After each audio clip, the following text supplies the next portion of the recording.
Welcome once again to the Sage. Welcome to an amazing discussion which we started last week. We started discussing the issues of young people. And we were privileged to have on set with us last week and this week two amazing young people themselves, knowledgeable about the issues, who warmly and generously shared their knowledge and their experience. We spent a great deal of the time talking about issues. What are the problems that exist? And there were many, both in terms of peer pressure, influencers, easy access to information, inadequate parental care, and so on and so forth. I could go on. This week, we will wind up on issues, but more importantly, we will talk about what can be done. What can we all concretely do towards improving the situation?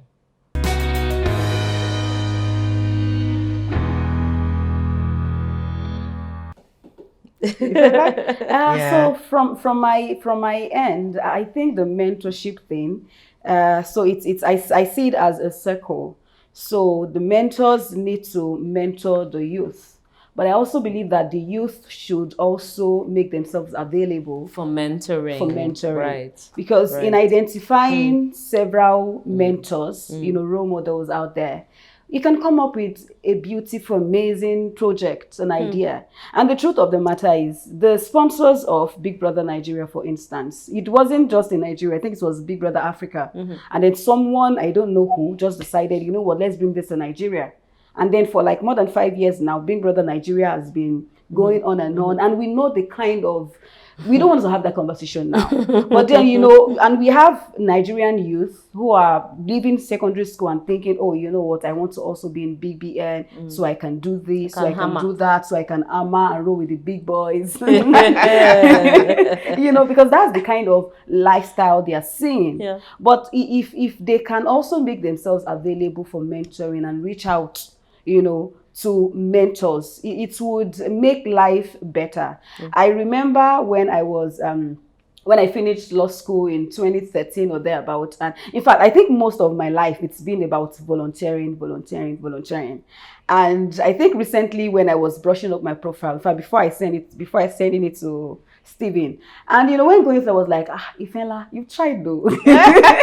Because I was like, there are times when it looks as if you've not done much, especially when you're seeing your contemporaries, your counterparts, and it looks like, oh, they are doing, but when you sit and you look back, you're like, oh wow, I think I've actually done, I've tried my best. And I still see it as I've not even scratched the surface at all. Absolutely, because you have a whole lifetime ahead. Exactly. Absolutely. There was a time I don't know if you've heard of Olakunle Shoriyan.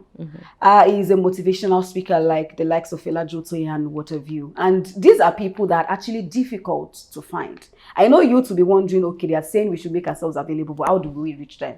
How do we even get their numbers? How do we we don't even know where they live, so how do we get across to them? But we have social media.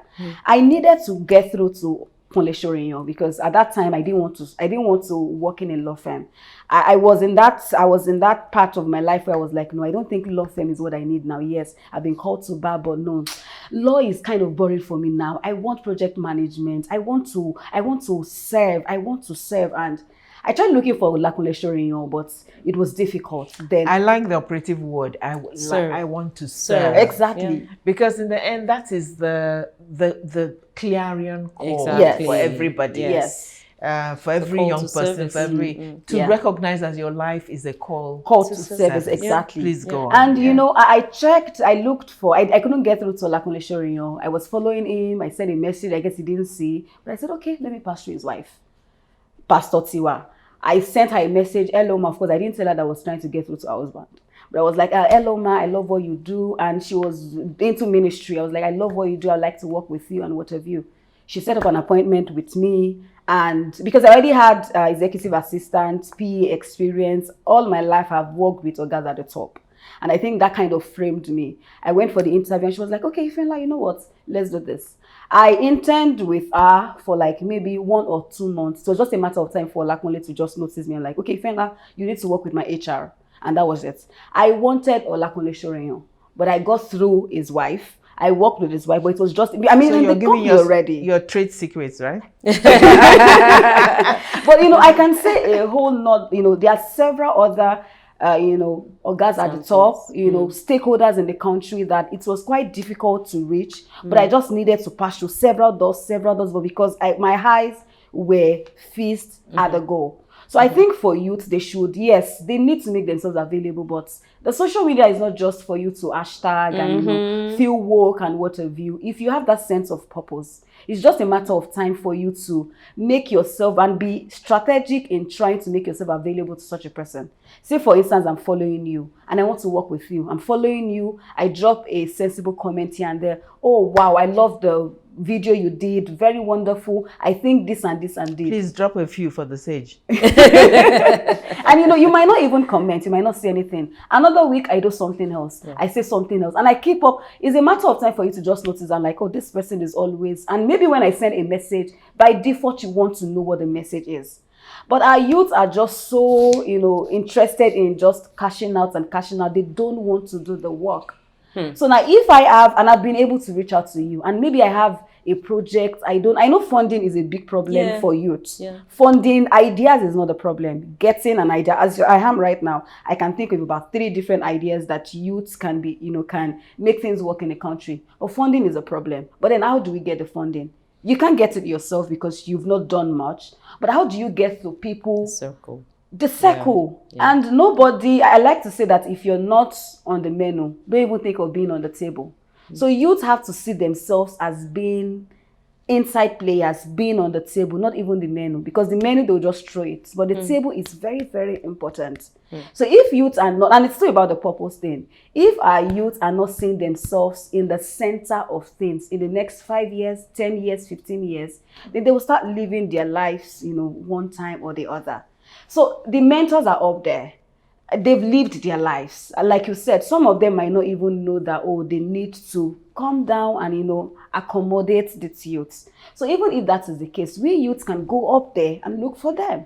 And there are several ways. It might be difficult, yes. I'm not going to say, it's very easy, no. But there are several ways in which you can do this. And it's just a matter of time for you to get this done. And if we can get to that point where we now have several CSOs, several group of youths, look at the EndSARS that happened in 2020, for instance. I was actually in Lagos State. But unfortunately, my mom warned my brother. I was staying with my brother and his family. And my mom called him, Tokumbo, Majeki Damilola Jade. Meaning, they call me Damilola at home. Meaning, don't let this girl go out. If she goes out, we know she would join our people. And a few of my friends actually died in Lekki at that time. So, I mean, if I was there, I don't know what would have happened. So when you mentioned EndSARS, I was like, oh, I was there. Because it's still very personal for me. But unfortunately, after that, everything went downhill. So the same energy with which we started the EndSARS thing, at some point, it was good that we didn't have leadership. But there was a need for us to then have leaders moving forward. Because on the negotiation table, it's leaders that would talk to our leaders. You won't just get somebody on the street to negotiate with you. No, although everybody is important.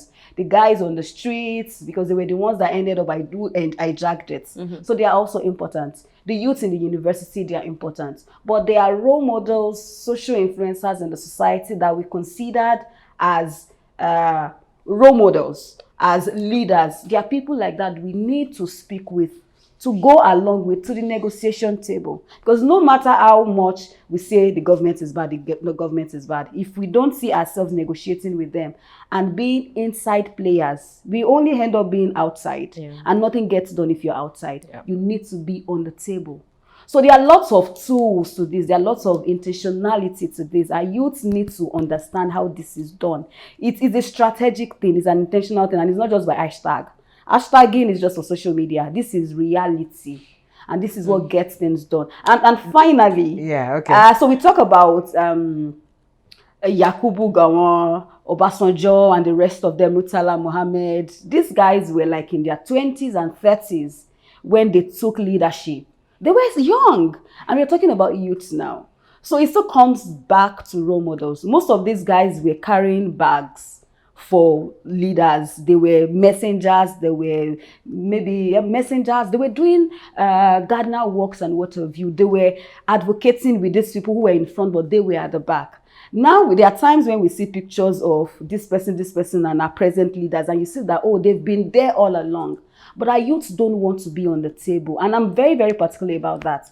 If you want to be an influencer, if you want policies to change, you have to be on the table of conversation for that policy to change. If not, nothing gets done. In the middle of the night, policy will change and you just realize what's happening. Because you were not there. From the beginning to the end, you continue to lobby, you continue to negotiate, you continue to press until you get what you want. Okay. You know, again, let me underscore some very, very gems, important points I think you've made. The need to be at the table, the need to be there, so that you can influence the changes that you need is so important. Yeah. And I agree entirely. But I want to say that while that is genuine and valid, it may not apply to the generality of young people. True. Everybody. True. And also the fact that mentorship, in the most ordinary and common sense of it, is not even just about being able to be mentored by an influencer. Yes. I want all of us to recognize the fact that we're all mentors. Exactly. True. We all are. True. And it varies, for different people, for different roles, for different periods of life, for Yes. different degrees. Yeah. And there was a program we had a few shows back in which we actually treated mentorship as a topic. Okay. So that people recognize the fact that you have a responsibility, even as a young person, to be a mentor to another. Exactly.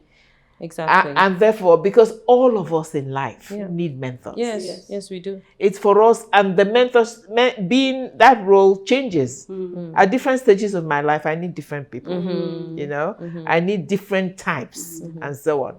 And so, but the important central truth is that we need to understand we need mentors, people who have more experience, who have wisdom, I like to call it godly wisdom in the thing, and whom you can look to for genuine, empathic support and advice. It's not one person through life. It doesn't have to be a famous person. Exactly. It can just be that neighbor. Yeah. It can be just that person you met, to recognize your need. And therefore reach out to the person, but also to recognize that you yourself need to mentor others. Another person. True. So True. Great. I mean, I know we're wrapping up right now, for in this conversation, but just as Ifenla mentioned that young people need to put themselves, up for mentoring. I think young people should also be interested in something we call volunteering, because it's by volunteering that you learn new things, you learn new skills. Yes, I know we're up for the money, we want plenty money, we want to hammer, we want to do all of that, but if there's something you want to do, if there's somewhere you want to work, or someone you want to be like, so to speak, why not volunteer yourself? Why not do that in that space, in that office? Be a volunteer for C4C, for instance.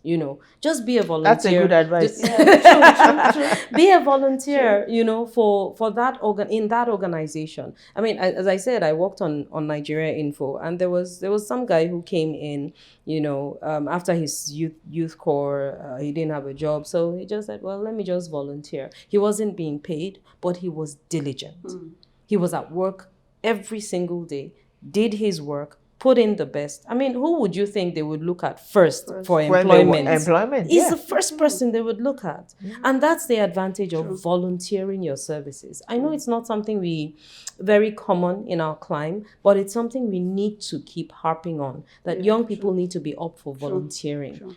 It doesn't matter if it's an office, even if it's a carpentry shop, wherever it is that you can volunteer your services and learn something new, you never know what will open up for you at the end of the day. And then, speaking... And you gain valuable experience. Yes, valuable experience, valuable skills that you can carry on, for the rest of your life. It's not something that you gain and you throw away. I mean, so many things can be learned, in that period of volunteering. And, thinking again about values, I'm going to harp on that over and over and over and over again, that young people need values. I mean, the values of, I just listed a few. I know the constitution of our country has a list of values, 7 values that we ought to live by. Yeah. But a few of them are what? Discipline, integrity, honesty, contentment, very important value, generosity, courtesy, respect, obedience, love, the fear of God, and so on. This is just my own list,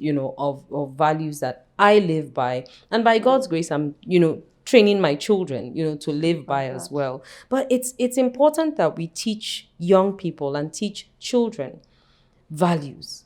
And I will harp again on parents having a code. Have the values listed in your home. What are the values we live by? Have a sit down with your family to say, okay, maybe you're doing that in a very informal manner, right? But from today, have it documented.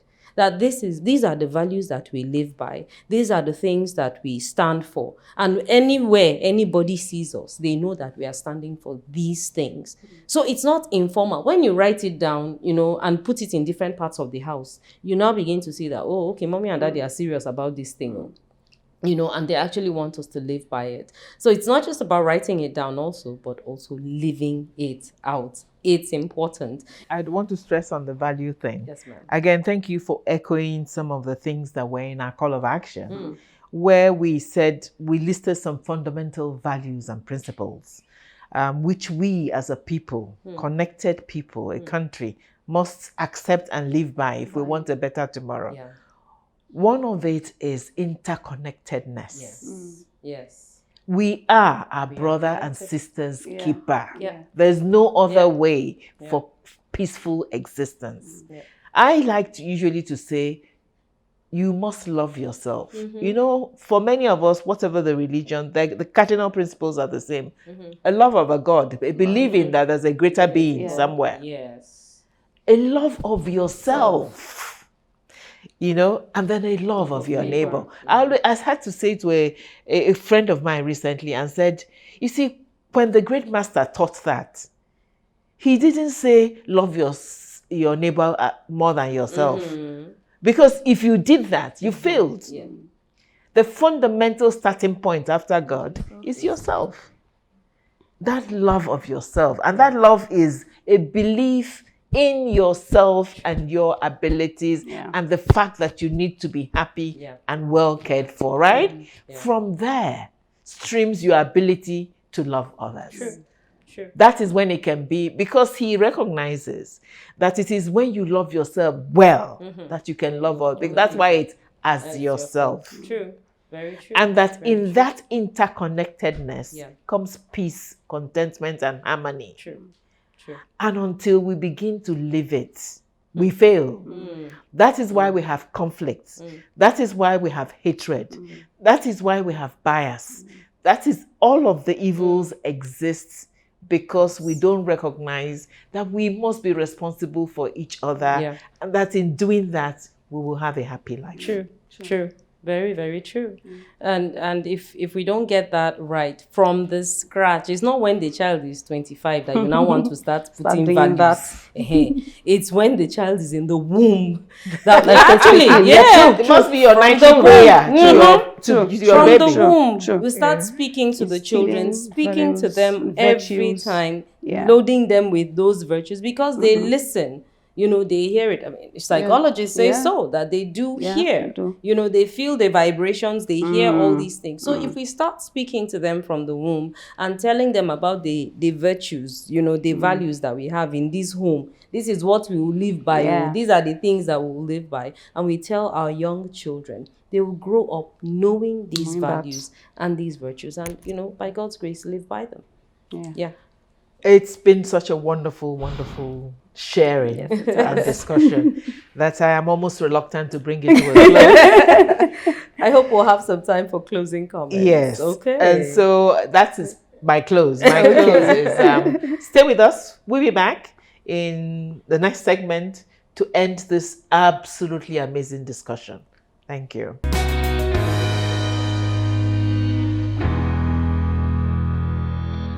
Thank you once again for being with us. Welcome back to the Sage. Oh, it's been quite a journey. Wonderful young ladies, beautiful young ladies, who have shared openly and generously of their time, their knowledge, their ideas. And so to Inya and to Fenla, let me ask you to please say a few closing remarks to our audience before we finally come to the end, reluctantly, the end of the show. I'll give you another first go. Okay. So I believe in something I coined to mean responsibility code or responsibility role. I believe that there should be a point in time when every youth, say you're 15 years old or legally according to the constitution you're 18 years old, when you should stop blaming your parents or blaming your immediate society for whatever it is that is going wrong or going on with your life. Yes, we are very sympathetic to people who come out of broken families or who presently belong to broken families. I mean, life happens. Allow me to say shit happens, yes. But then we can't continue to drink pity party, and be involved in, oh my, why is my life like this? We all go through lots of stuff. And unfortunately, we find ourselves in a society where people don't come out to say things as they are. We have lost our vulnerability. And so because of that, we don't want to be vulnerable to ourselves. We don't want to say things the way they are. We want people to rather see the glow, the beauty, the light without seeing what we are really going through. So enough with you pitying yourself, enough with you wanting to be like other people who are cashing out just so you can also cash out. You need to go through life as a responsible person. You need to look at yourself, look within yourself. What are the skills you have? What are the talents you have? Who are the people you love? Who would you like to become like in the future? I mean, become like, I'm not saying someone who is cashing out, but whose story appeals to you. You need to stop just doing hashtags and, going with life and just going with the flow. You need to ask yourself these valid questions. Now, this is between you and your soul. Every human being has a soul. Every human being has a body and a spirit. But you and your soul, you need to have that conversation. So whatever your name is, whatever your tribe is, and whatever your country is, because I believe that it's not only Nigerians that listen to or that watch our show. So irrespective of what country you belong to, you need to have that conversation with your soul. Ask yourself and look at yourself in the mirror. Who do you see in the mirror? Enough with blaming people. Whatever happened, it wasn't your fault, it's their fault. And if it was your fault, own it up, take responsibility. Responsibility, that's responsibility. So you need to be able to take responsibility to move on in life and be a better person. Thank you. So beautiful. Thank you so much. So in other words, really, the future is yours. Yeah. Exactly. And it is yours to shape. Exactly. No point living in the past Exactly. and blaming anybody. Exactly. Wonderful. Thank you so much. Thank you, man. I think for me, I'll just, re-echo all the things that we've talked about. There's so much potential in you, the young person, and all you need to do is dig deep and ask yourself, why am I here? What is my purpose? What do I need to do in this life? And you'll be able to get those potentials out and truly live them out. That's my message to young people. To the parents, I have a message. And the message is, it's a question actually, where are your children? Do you know where your children are? When we ask that question, it's not just about a physical knowledge or a physical place, but also where they are spiritually, where they are mentally, where they are emotionally, where they are socially, and every other way. You need to be close to your children. You need to be a mentor to your children, and you need to be a present parent to your children so they can carry on all the legacies and all the things that you have taught them to do. To everyone who is watching this, because yes, as Ifena said, it's a global village. To everyone who's watching this, we're all here for each other, right? We're all here for one another, and we need to be able to take care of each other. For us in Nigeria today, the question I have, especially for the young person listening now, is, do you have your PVC? Yeah. Are you ready for the next election? Are you ready to vote in leaders who are competent, who have capacity, who have character, and who care for you? Are you ready to do that? If you're ready, then trust me, that will be the way to get us to the level that we desire. So wake up to your responsibility. Be your brother's keeper and try to volunteer somewhere. Thank you.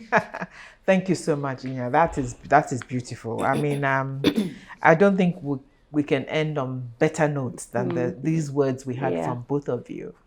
And so we have come to the end of this really, really amazing and absorbing discussion, where we've had the special privilege of discussing young people, accepting that they're a huge majority in this country, accepting that they are future and are today, and that progress, real progress, joy, peace, happiness for all of us comes in ensuring that they fare better.